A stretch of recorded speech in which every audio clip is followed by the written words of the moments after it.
नमस्कार, मैं हूं आपके साथ सोनम राय। बुलेटिन की शुरुआत करते हैं। मुख्यमंत्री पुष्कर सिंह धामी ने पूर्व मुख्यमंत्री उत्तराखंड एवं महाराष्ट्र के पूर्व राज्यपाल भगत सिंह कोश्यारी को पद्म भूषण सम्मान मिलने पर उनके आवास पहुंचकर बधाई दी।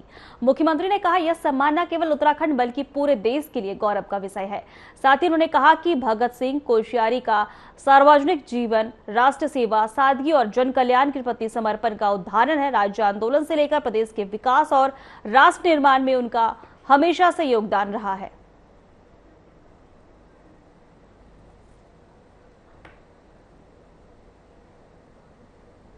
देहरादून में मुख्यमंत्री पुष्कर सिंह धामी ने मुख्यमंत्री आवास पर प्रधानमंत्री नरेंद्र मोदी के मन की बात कार्यक्रम में 134वें संस्करण को सुना।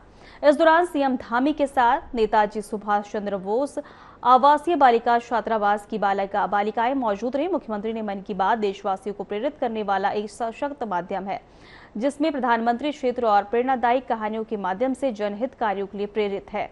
वहीं भारत पर्यावरण संरक्षण, स्वच्छता और नवाचार जैसे विषय में समाज सकारात्मक परिवर्तन रहा है।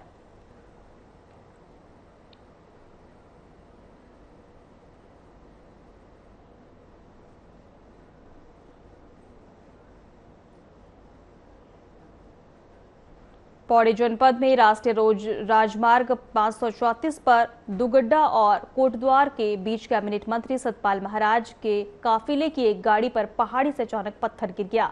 हादसे में वाहन का शीशा क्षतिग्रस्त हो गया। गाड़ी में मंत्री सतपाल महाराज के साथ पूर्व मंत्री अमृता रावत भी सवार थी। राहत की बात यह रही कि घटना में कोई भी घायल नहीं हुआ और सभी सुरक्षित है। घटना के बाद मौके पर कुछ देर अफरा तफरी का माहौल बना रहा, जबकि काफिला बाद में अपने गंतव्य की ओर रवाना हो गया।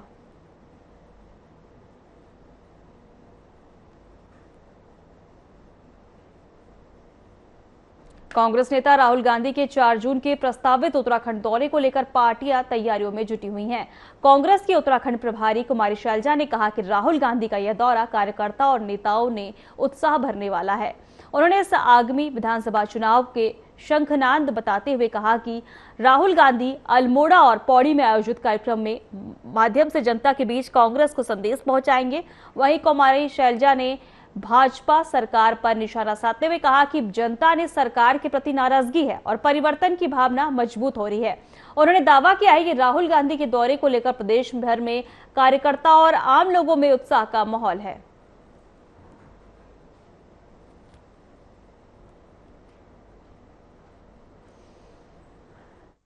राहुल जी का दौरा हमारा अल्मोड़ा और पौड़ी में और देहरादून में 2 दिन का दौरा है।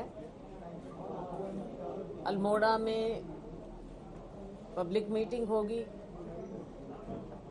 पौड़ी में एक्स सर्विसमैन के साथ मीटिंग होगी और देहरादून में हमारे कांग्रेस के नेताओं के साथ, पदाधिकारियों के साथ राहुल जी की मीटिंग है। तो 2 दिन का दौरा है और हमें खुशी है कि राहुल जी के आने से यहाँ पर पार्टी को भी नई ऊर्जा मिलेगी।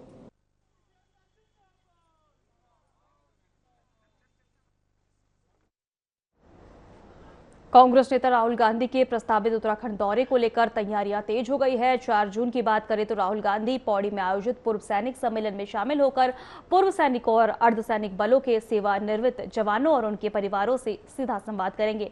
कांग्रेस के पूर्व सैनिक विभाग के प्रदेश अध्यक्ष कर्नल रामरत्न नेगी ने बताया कि सम्मेलन में बड़ी संख्या में पूर्व सैनिक शामिल होंगे।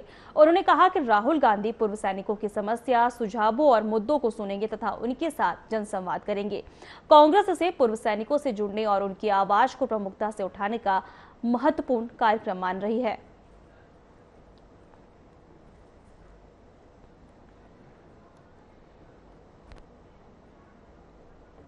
जय हिंद साथियों, मैं कर्नल रामरतन नेगी, प्रदेश अध्यक्ष पूर्व सैनिक विभाग उत्तराखंड कांग्रेस से हूं। साथियों, मैं देवभूमि और वीरों की भूमि उत्तराखंड के समस्त प्रदेशवासियों का, पूर्व सैनिकों का, अर्धबल सैनिक, पूर्व सैनिक, ओपनर और अन्य संस्थाओं में कार्यरत पूर्व सैनिकों का और उनके परिवारजनों का को हार्दिक अभिनंदन करता हूं, सादर प्रणाम करता हूं। साथियों, बहुत ही हर्ष और गर्व के साथ आपको बताना चाहता हूं कि 4 जून 2 बजे उत्तराखंड के पौड़ी में हमारे इंडियन नेशनल कांग्रेस के शीर्ष नेता, लोकप्रिय नेता विपक्ष लोकसभा माननीय श्री राहुल गांधी जी एक सैनिक सम्मेलन में जनसंवाद के लिए उत्तराखंड में आ रहे हैं।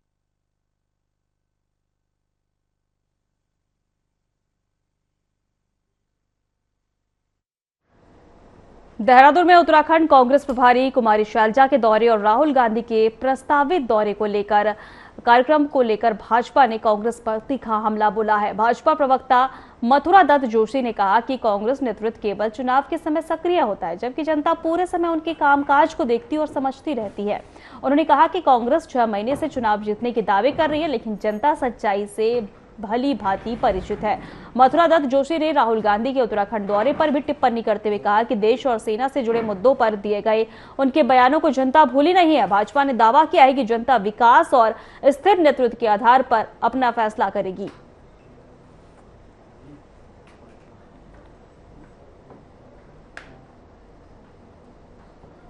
सबसे बड़ा सवाल यह है, 4 साल 5 साल होने जा रहे हैं, 4.5 साल प्रभारी जी कितनी बार यहाँ आई हैं। आज राहुल जी का दौरा हो रहा है, इसलिए प्रभारी जी का भी दौरा हो रहा है, नहीं तो कोई मतलब नहीं है। 4.5 साल से ज़्यादा का समय हो गया है। उत्तराखंड की सुध ली किसी ने, एक बात। दूसरा ये है कि 6 साल हो गए हैं प्रदेश की कार्यकारिणी नहीं बना पाए। 4 अध्यक्ष बदल गए हैं, 4 प्रभारी बदल गए हैं, प्रदेश में कार्यकारिणी नहीं बना पाए।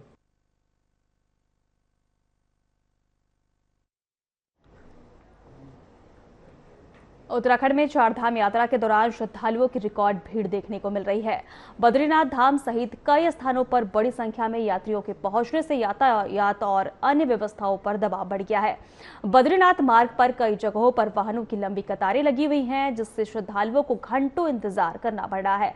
कर्णप्रयाग से भाजपा विधायक अनिल नौटियाल ने कहा कि रिकॉर्ड संख्या में श्रद्धालुओं के पहुंचने से कुछ चुनौतियों के सामने आई हैं, लेकिन सरकार और प्रशासन लगातार व्यवस्थाओं को बेहतर बनाने में जुटे हुए हैं।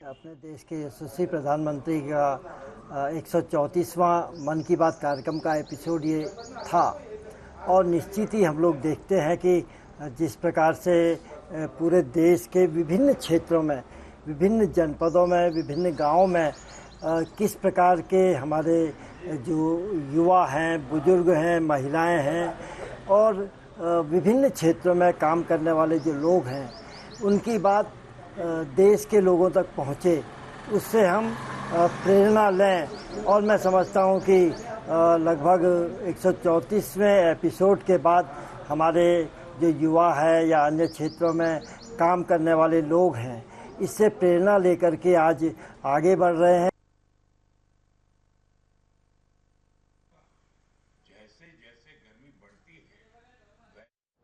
देहरादून में टिहरी जिले की देवप्रयाग विधानसभा में पेयजल संकट को लेकर राजनीति गर्मा गई है।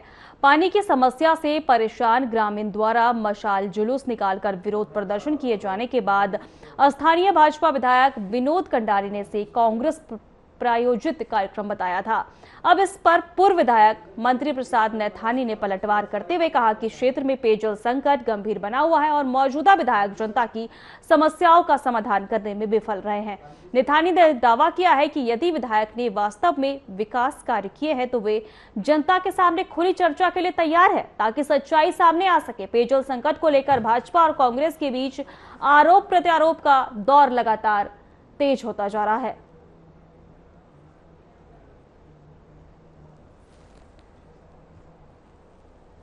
देखिए, ऐसा है कि विनोद कंडारी जी वहाँ के विधायक हैं और इतना झूठ बोलते हैं जिसकी कोई सीमा नहीं।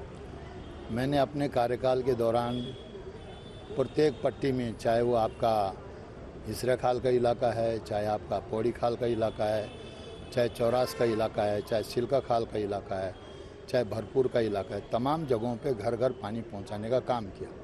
पहले तो खच्चरों से पानी पहुंचता था, अब ये जो वर्तमान विधायक जी जो बोल रहे हैं महा झूठे हैं, मैं ये कहना चाहता हूँ कि वो अपने कार्यकाल में जो उन्होंने किया है, मेरे सामने टेबल टॉक पे बैठे। वो हिसरा खाल का वीडियो है और आपने पहला मसाल जरूर देखा होगा जिन 2 हाथों में मसाल रखी हुई, तो मात्र 15-20 लोग थे, तो कांग्रेस के लोग थे। और मैं कांग्रेस के लोगों से पूछना चाहता हूं कि मेरे विधायक बनने से पहले कांग्रेस की सरकार थी और कांग्रेस ने हमारी पेयजल योजना दी थी 45 करोड़ रुपए की। वो 45 करोड़ की योजना महज 6 महीने में ही ध्वस्त हो गई। मैं विधायक बना और उस क्षेत्र के लाभ लगा दीजिए, इसका अनुमान लगा लीजिए, जो 45 करोड़ की योजना दिसंबर 16 या जनवरी में उन्होंने उसका लोकार्पण किया, उस समय के जो विधायक रहेंगे।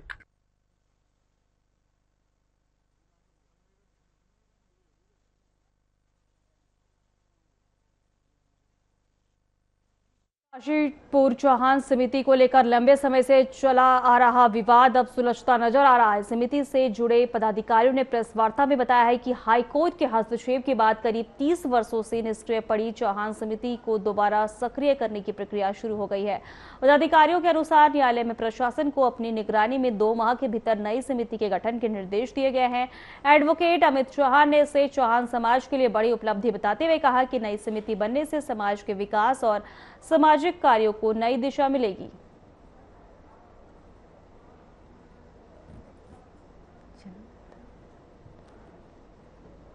देखिए, मानना ये है कि जब आदमी ताकत में होता है तो ताकत में उसे सामने वाली पूरी जनता जो है नगण्य नजर आती है, शून्य नजर आती है। और उन्होंने कहीं ना कहीं, मुझे ऐसा लगता है कि अपना जो विधायक पद है उसका दुरुपयोग किया है और दुरुपयोग करते हुए लोगों को धमकाने का, डराने का काम किया है।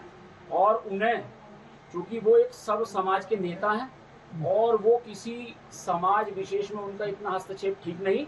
और मैं आपके चैनल के माध्यम से केवल यही बात कहना चाहूँगा कि विधायक जी, अभी वक्त है, वक्त के हिसाब से आप पूरे समाज के नेता हैं, चौहान समाज के सिरमौर हैं और आप सभी को एक साथ लेके चलें। जशपुर में ईद उल अजहा पूर्व शांतिपूर्ण और सौहार्दपूर्ण माहौल में संपन्न होने पर शिपी बिरादरी समाज ने जसपुर पुलिस का सम्मान किया है। वहीं शिपी वेलफेयर सोसाइटी के सदर नफीस अहमद सदकी के नेतृत्व के समाज के लोगों ने कोतवाली पहुंचकर राजेश पांडे, एएसआई भूपाली रामपौरी और ललित डिंगरी समेत पूरी पुलिस टीम को माल्यार्पण और अंग वस्त्र भेंट कर सम्मानित किया। इस दौरान मिष्ठान वितरण भी किया गया। समाज के पदाधिकारियों ने कहा कि त्योहार के दौरान शांति व्यवस्था बनाए रखने में पुलिस की अहम भूमिका रही है।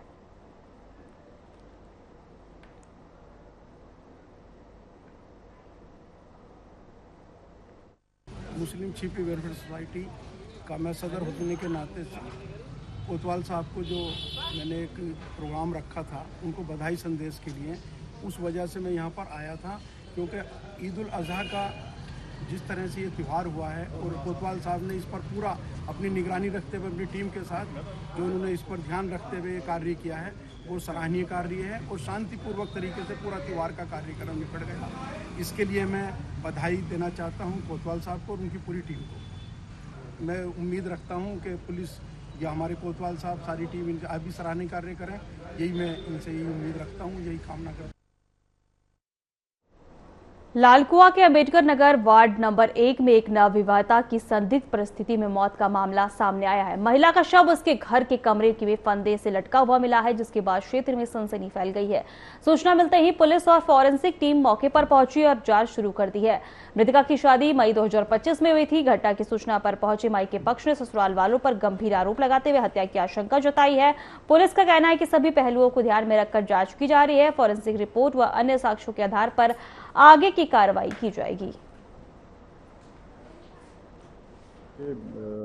थाना लालकुआ को एक सूचना मिली थी जिसमें एक महिला जिसका नाम अंजुम है, उसकी मृत्यु होने की सूचना मिली थी। तो अननेचुरल डेथ थी, तो इसमें मौके पे पुलिस पहुंची थी और मजिस्ट्रेट पहुंचे थे और मौके पे पंचायतनामा भर के पोस्टमार्टम की कार्रवाई करवाई जा रही है। अभी तक कोई तहरीर प्राप्त नहीं हुई है। हमारे द्वारा घटना निरीक्षण स्थल कर लिया गया है। जैसे ही तहरीर प्राप्त होती है आगे वैधानिक कार्रवाई की जाएगी। इन्वेस्टिगेशन का पार्ट है, वो इन्वेस्टिगेशन में कंक्लूड करेंगे।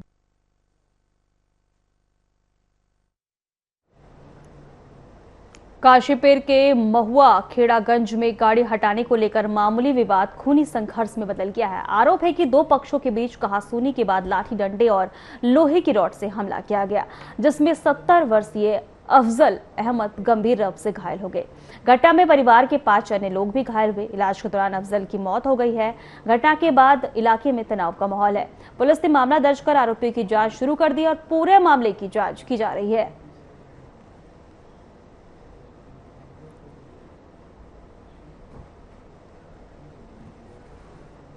रात के 11:30 बजे सूचना मिली NE7 के द्वारा कि मेरे परिवार पर, मेरे घर पर जो है सुब्राती और ये यासीन सलीम अंसारी के परिवार ने हमला कर दिया है।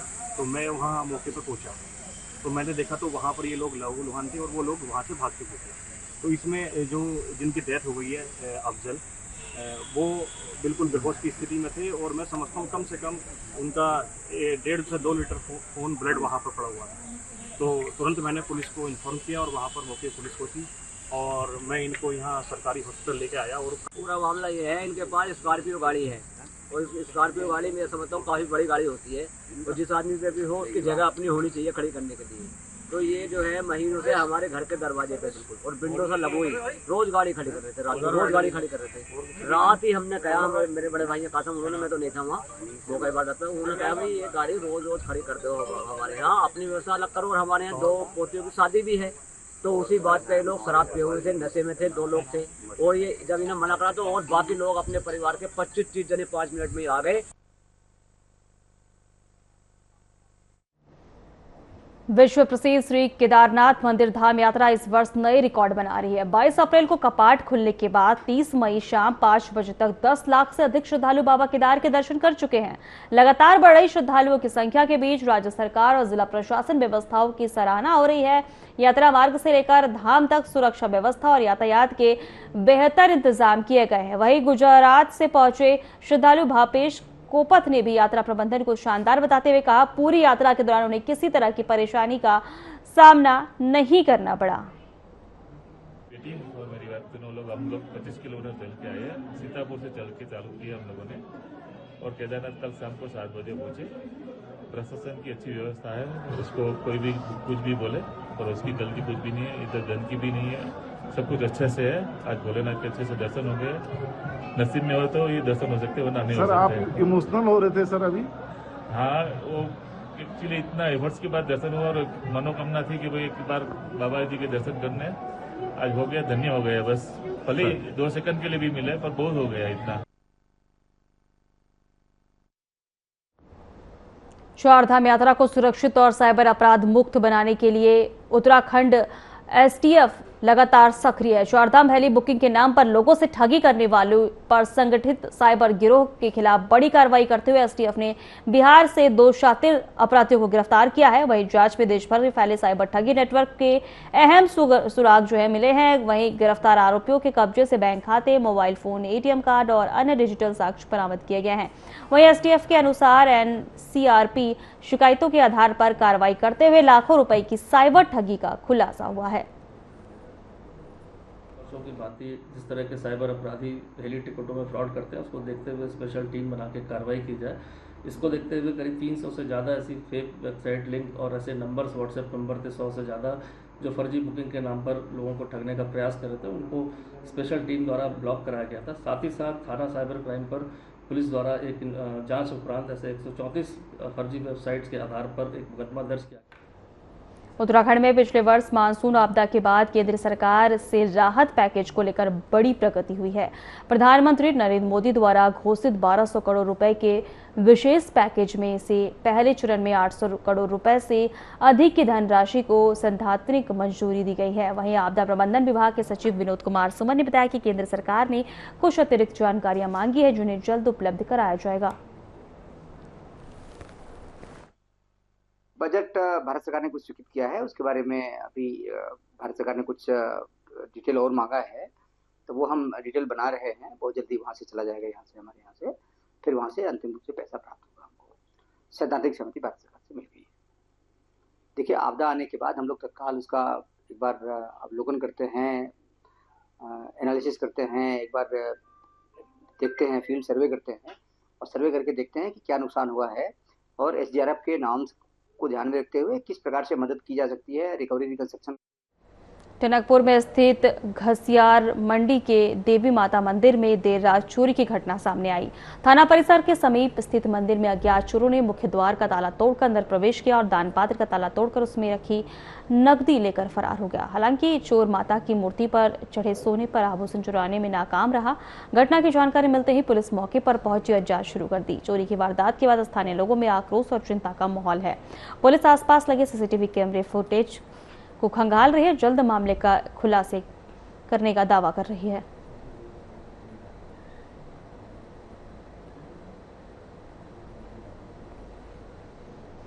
खटीमा में तीनों दुकानों में हुई लाखों की चोरी का पुलिस ने खुलासा करते हुए 2 शातिर चोरों को गिरफ्तार किया है। 18 मई की रात हुई सेंधमारी की जांच में पुलिस ने 250 से अधिक CCTV फुटेज खंगाले और सर्विलांस की मदद से आरोपियों तक पहुंची। गिरफ्तार आरोपियों के पास से 3,29,700 रुपए नकद, मोबाइल फोन, ब्लैक चेक और चोरी में इस्तेमाल हथौड़ी चैन बरामद की है। पुलिस के मुताबिक एक आरोपी पीलीभीत का हिस्ट्री शीटर क्षेत्र में एक ही रात को 3 जगह पर चोरी हुई और चोरी के बाद चोरों के द्वारा तीनों दुकानों से धनराशि को चोरी कर दिया गया। इस घटना के तुरंत बाद थाना खटीमा पर हमने संगत धाराओं में मुकदमा पंजीकृत किया। 305A 331-4 BNS हम लोगों ने मुकदमा पंजीकृत किया। मुकदमा पंजीकृत करने के बाद इसमें तुरंत उनके मामला 3 स्थानों में चोरी से रिलेटेड था और अमाउंट भी कंप्लीटली पहुँचा था, तो तुरंत इसमें हमारे अलग अलग टीमों का गठन किया गया। इस टीम में हमने कोतवाली खटीमा से जो हमारे SI हैं KCRS जी, उनके लीडरशिप। अल्मोड़ा के जागेश्वर धाम क्षेत्र में जिलाधिकारी अंशु सिंह स्थलीय निरीक्षण करने पहुंचे। वह पर्यटन और यात्रा सुविधाओं का जायजा लिया।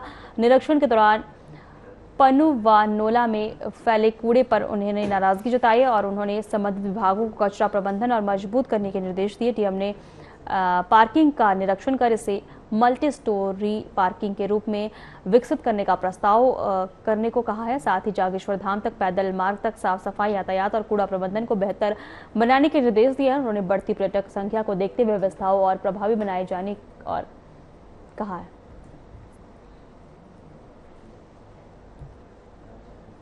अल्मोड़ा नैनीताल हाईवे NH 109 पर क्वारव डेंजर जोन में लगातार भूस्खलन होने से प्रशासन ने मार्ग को सभी वाहनों के लिए बंद कर दिया है।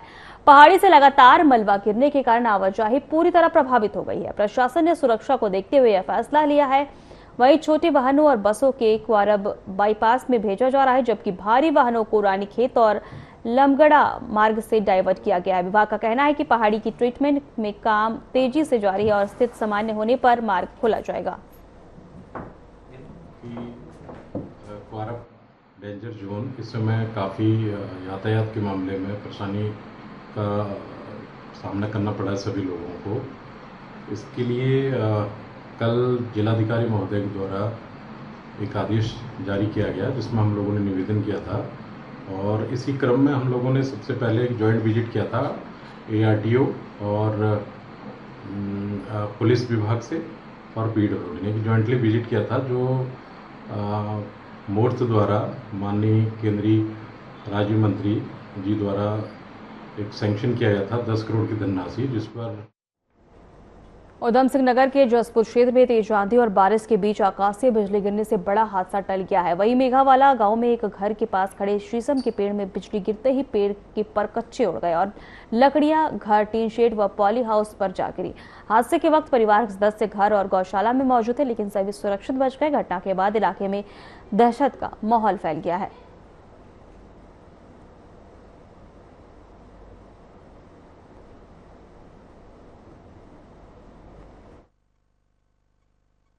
अचानक मौसम ख़राब हुआ और हम लोग तो सब घर पे ही थे, तो अचानक ही बिजली भी काफ़ी तेज चमक रही थी।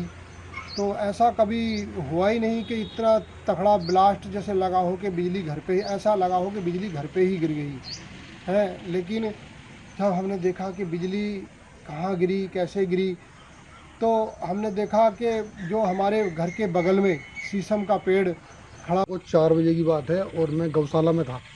अब बिजली गिरी शीशम के पेड़ को फाड़ते हुए, वो टीन पर गिरी। जो मैंने देखी है वो और शीशम के परखच्चे सारे मतलब लकड़ी के टुकड़े पूरी छत पे और आसपास की जगह हो गए हैं। काफ़ी विकराल रूप था बिजली का। साला में था, गाय को गोश्त वगैरह गिर रहा था। अब एकदम से आई और मतलब बहुत तेजी से आवाज़ हुई है। देहरादून में मानसून से पहले हुई बारिश ने विकास कार्यों की गुणवत्ता पर सवाल खड़े कर दिए हैं। दून बिहार बोर्ड की भागीरथी पूरम कॉलोनी में MDDA के द्वारा करीब 99 लाख रुपए की लागत से बनाया गया पार्क का पुश्ता पहले ही बारिश में ढह गया। पुश्ता गिरने से कई वाहन मलबे में दबकर क्षतिग्रस्त हो गए। सूचना मिलते ही कैबिनेट मंत्री गणेश जोशी मौके पर पहुंचे और अधिकारियों को जांच के साथ जल्द पुनर्निर्माण के निर्देश दिए। वहीं तेज आंधी और बारिश के चलते राजपुर रोड पर पेड़ गिरने से कुछ देर यातायात भी प्रभावित रहा।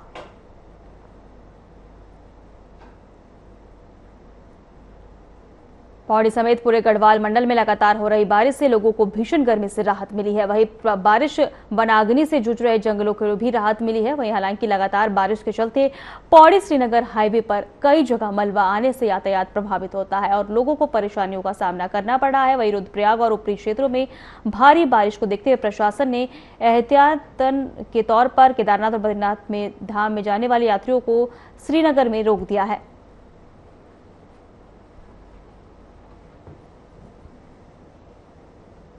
फिलहाल हमारे खास बुलेटिन में इतना ही। नमस्कार।